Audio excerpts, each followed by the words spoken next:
Je vais traiter dans cette séquence une autre partie du dihybridisme, le cas de deux gènes liés totalement. C'est un cas qu'on appelle le linkage absolu dans une autre séquence. On a déjà expliqué le cas de l'indépendance génétique. Donc, j'ai proposé une énoncé d'un exercice très simple, avec une question toute simple. On va donc lire l'énoncé de l'exercice.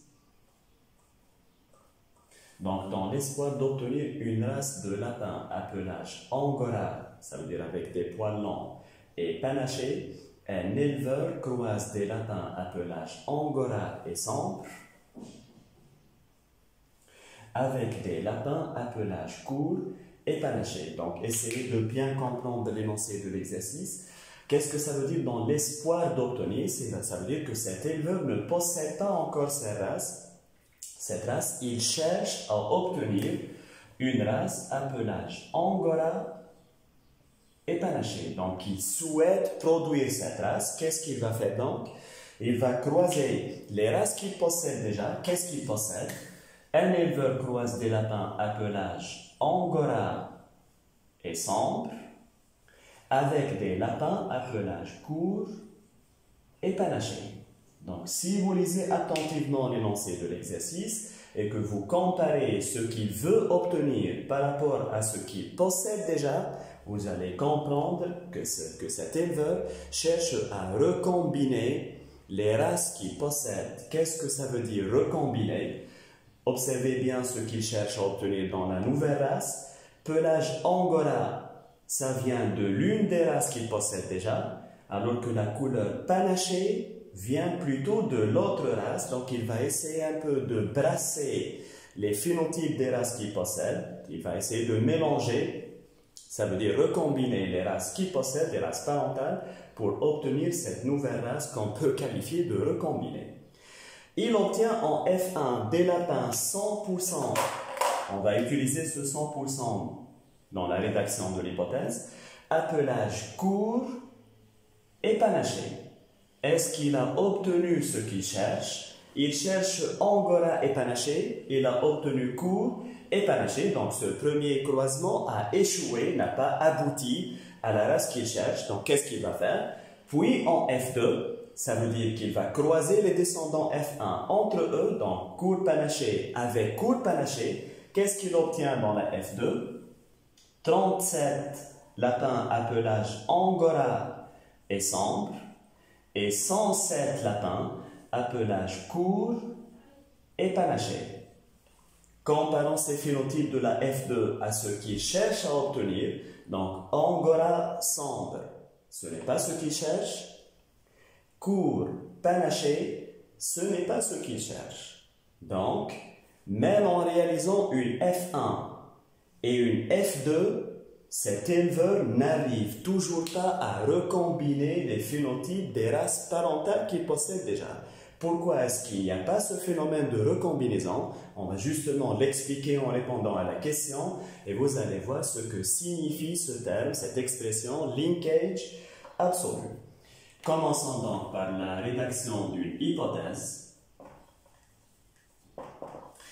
Donc, dans l'hypothèse, il y a un certain nombre d'informations qu'il faut dégager en les justifiant à partir de l'énoncé de l'exercice. Vous pouvez faire une rédaction, vous pouvez répondre par des tirets, donc ce n'est pas un problème. On va commencer d'abord par nommer les caractères impliqués dans les croisements pour arriver à ce terme de dihybridisme. Donc, vous avez deux caractères.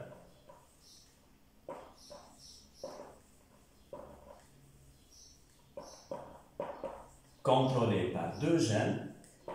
Quels sont ces deux caractères donc? Il y a la taille des poils. Donc, il y a deux tailles possibles, les poils longs. C'est le pelage angora. Et il y a les poils courts. Le deuxième caractère, c'est la couleur du pelage. Donc, qui peut être sambre ou panaché. Panaché, ça veut dire un pelage avec des plages plutôt claires et d'autres plages, d'autres zones qui sont plutôt sombres. Donc, c'est le dihybridisme. Passons à l'analyse des résultats de la F1. Donc d'abord, la F1 est homogène. On dit homogène ou uniforme. Voilà cette uniformité. C'est une F1 formée de lapins qui sont tous de même phénotype court et panaché. C'est ce qu'on qualifie de F1 homogène. Première loi de Mendel. Vérifier. Et donc, les parents croisés sont purs. Ça veut dire que les races possédées déjà par cet éleveur, donc Angora sombre et court panaché, sont deux races doubles homozygotes. Ça veut dire possédant des allèles identiques pour chacun des deux caractères étudiés. Autre information qu'on va dégager de la F1, ce phénotype court et panaché apparu chez tous les descendants F1.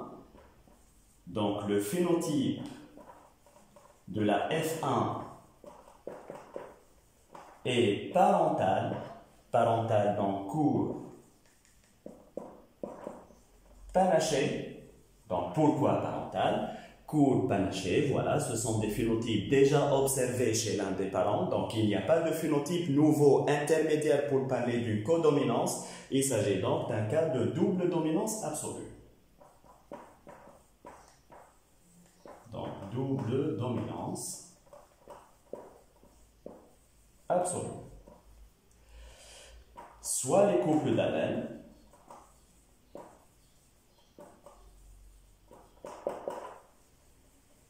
ou bien vous pouvez mettre soit les deux gènes. Donc, essayez de bien choisir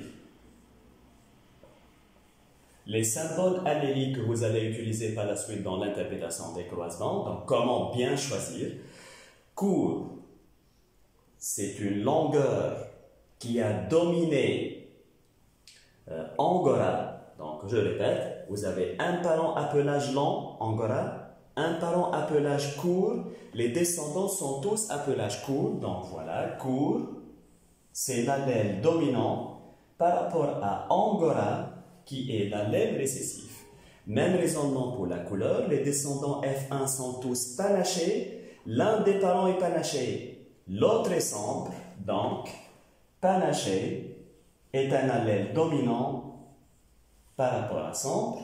Vous allez bien sûr mettre la signification de toutes les lettres que vous avez utilisées.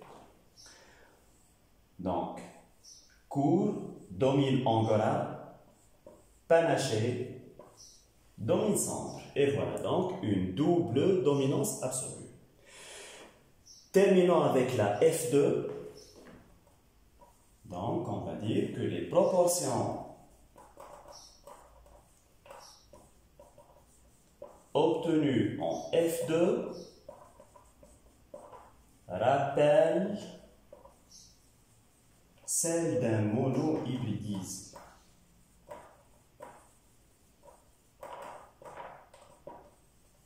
Donc, que signifie cette information? Si vous calculez sous forme de pourcentage, c'est 37 et 107. Donc, comment calculer sous forme de pourcentage? Vous allez faire le total de tous les descendants. Donc, c'est 144 par votre calculatrice. Donc, 37 divisé par 144 fois 100. 107 divisé par 144 fois 100. Qu'est-ce que vous allez remarquer? Les proportions sont de type 3 quarts, 1 quart. Si vous vous rappelez un peu du programme de 3e année, 3 quarts, 1 quart, ce sont des proportions caractéristiques d'une F2 d'un monohybridisme, donc d'un seul gène transmis dans les croisements réalisés.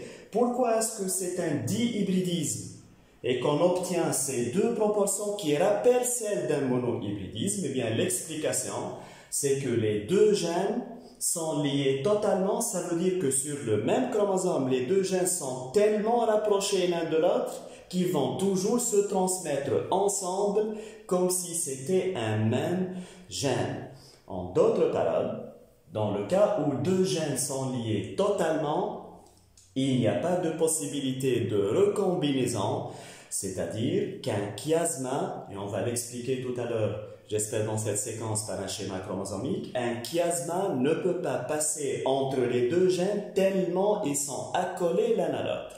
Donc, si un chiasma ne passe pas entre les deux, ces deux gènes vont toujours se transmettre ensemble. Finalement, ça rappelle la transmission d'un seul gène. Donc, si vous trouvez ces proportions en F2, donc une F2 avec seulement deux phénotypes parentaux, 3 quarts et 1 quart, par quoi vous allez terminer votre hypothèse? C'est le linkage absolu. Et ainsi donc, vous avez terminé votre hypothèse, vous pouvez ajouter linkage absolu, donc pas de brassage intrachromosomique, pas de chiasma entre ces deux gènes, et ainsi on a terminé la première étape, donc la notation de l'hypothèse. Je vais tout de suite donc passer à l'interprétation.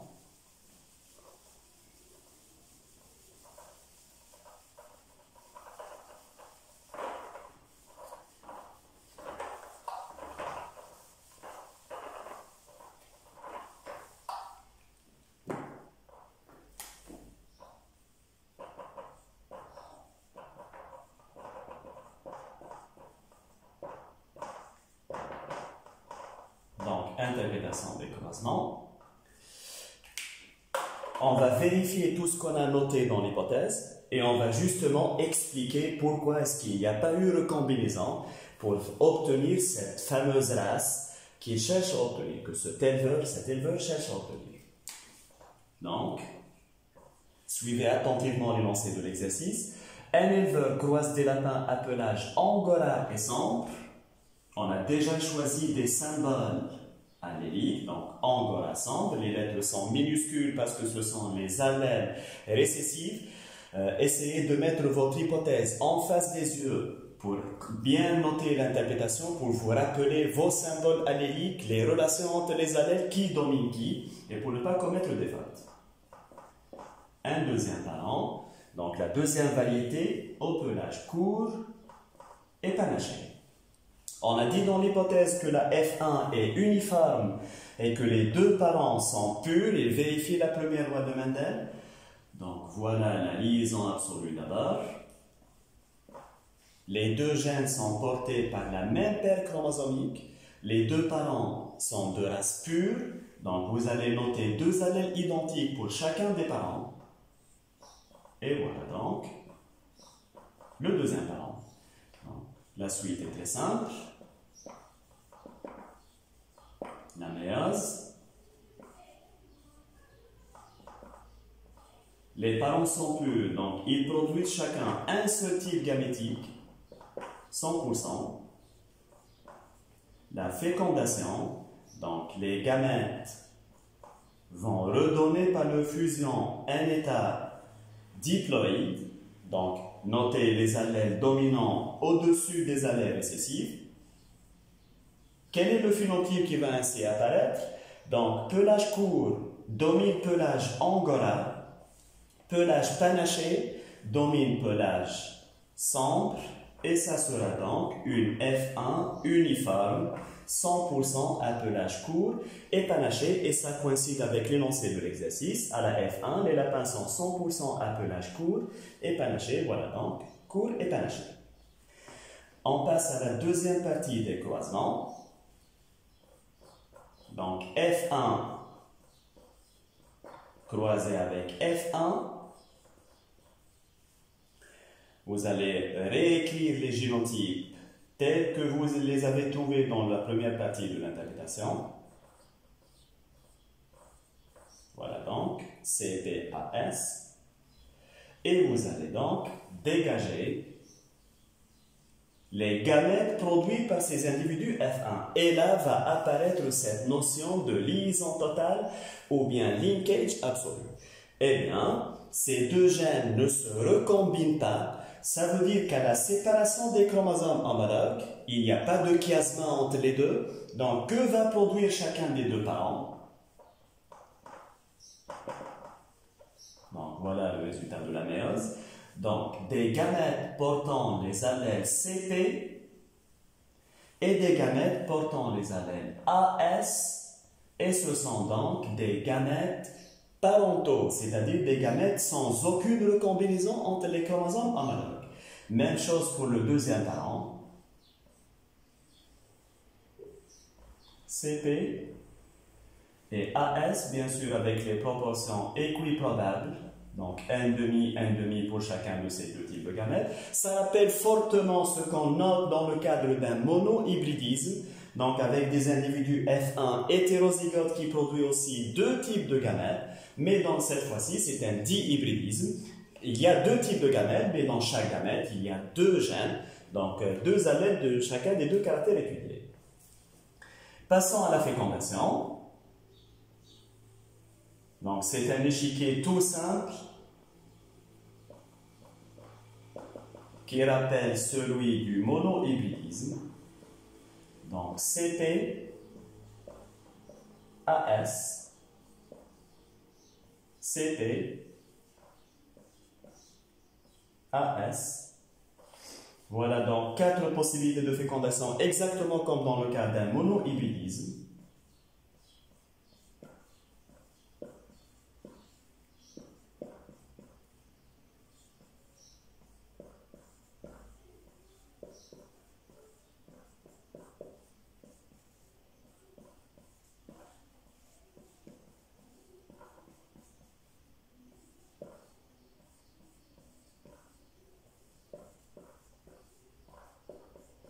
Qu'est-ce que vous avez obtenu par votre échiquier donc? Seulement deux phénotypes possibles. Donc, mettons les proportions des gamètes pour que l'échiquier soit complet. Donc, vous avez le pelage court, panaché, apparu avec la proportion 3/4, donc 1, 2, 3. Le pelage angora simple, apparu avec la proportion 1/4. Qu'est-ce que vous allez faire tout simplement? Je l'ai déjà expliqué oralement tout à l'heure. Donc, vous allez calculer les pourcentages réels. Donc, 37 sur le total des descendants de la F2, 144. Vous allez trouver des pourcentages très proches. Donc, vous pouvez calculer en chiffre décimal ou en multipliant par 100 pour donner des résultats sous forme de pourcentage. Donc, 107 sur 144, ce sont des résultats conformes, résultats conformes qui confirment donc que votre hypothèse, que toute votre interprétation est correcte, elle est scientifiquement acceptable puisque ça coïncide avec les résultats réels. Donc, qu'est-ce qu'on a expliqué par cette interprétation? Que dans le cas d'un linkage absolu, les deux allèles portés par un même chromosome ne peuvent pas se séparer. Ça veut dire que si un gamète, si un génotype, si un individu possède des allèles C et P sur un même chromosome, ces allèles, regardez bien donc, vont toujours rester ensemble et voilà, c'est CP, donc ils ne se séparent jamais parce qu'il n'y a aucune possibilité qu'ils se séparent par un chiasma. Dans ce cas du linkage absolu, on dit que la distance génétique entre les deux couples d'allèles est égale à 0. Et je vais tout de suite le montrer par un schéma chromosomique. Donc je vais effacer cette interprétation. Réécrire simplement le génotype de l'individu F1 pour montrer qu'il ne recombine pas ses chromosomes. Et on termine avec cet exercice.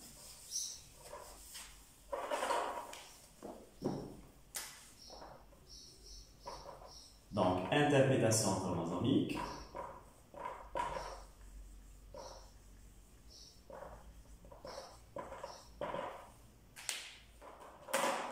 Donc, l'individu F1 est de génotype CP sur AS.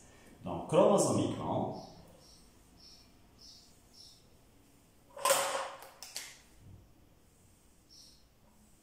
donc, observez attentivement comment placer les allèles dans un cas de liaison totale. Donc, C et P. Voilà, les deux gènes sont tellement accolés l'un à l'autre qu'il n'y aura pas de possibilité de chiasma qui passe entre les deux. Deuxième chromosome. Donc, angora A et S. Vous pouvez même rapprocher plus les gènes pour que vraiment il n'y ait aucune possibilité de recombinaison. Donc, qu'est-ce qui va se passer dans ce cas? Puisqu'il n'y a pas de possibilité de recombinaison en prophase 1, le schéma va devenir très simple. Télophase 1, les cellules vont se partager les chromosomes. Donc, c'est P. Le chromosome analogue va se retrouver dans l'autre cellule fille.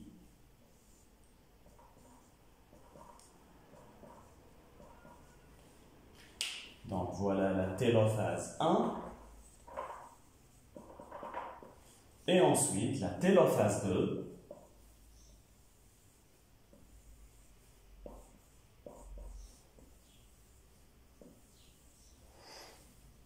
Séparation des chromatides seules. Donc, C, P. Et voilà, donc ces allèles CT inséparables, ils sont toujours ensemble. Même chose pour les allèles A et S, qui ne se séparent pas, même si on répète les croisements des centaines de fois. Qu'est-ce qu'on a obtenu donc en télophase 2? Des gamètes tous parentaux, donc des gamètes 100% parentaux.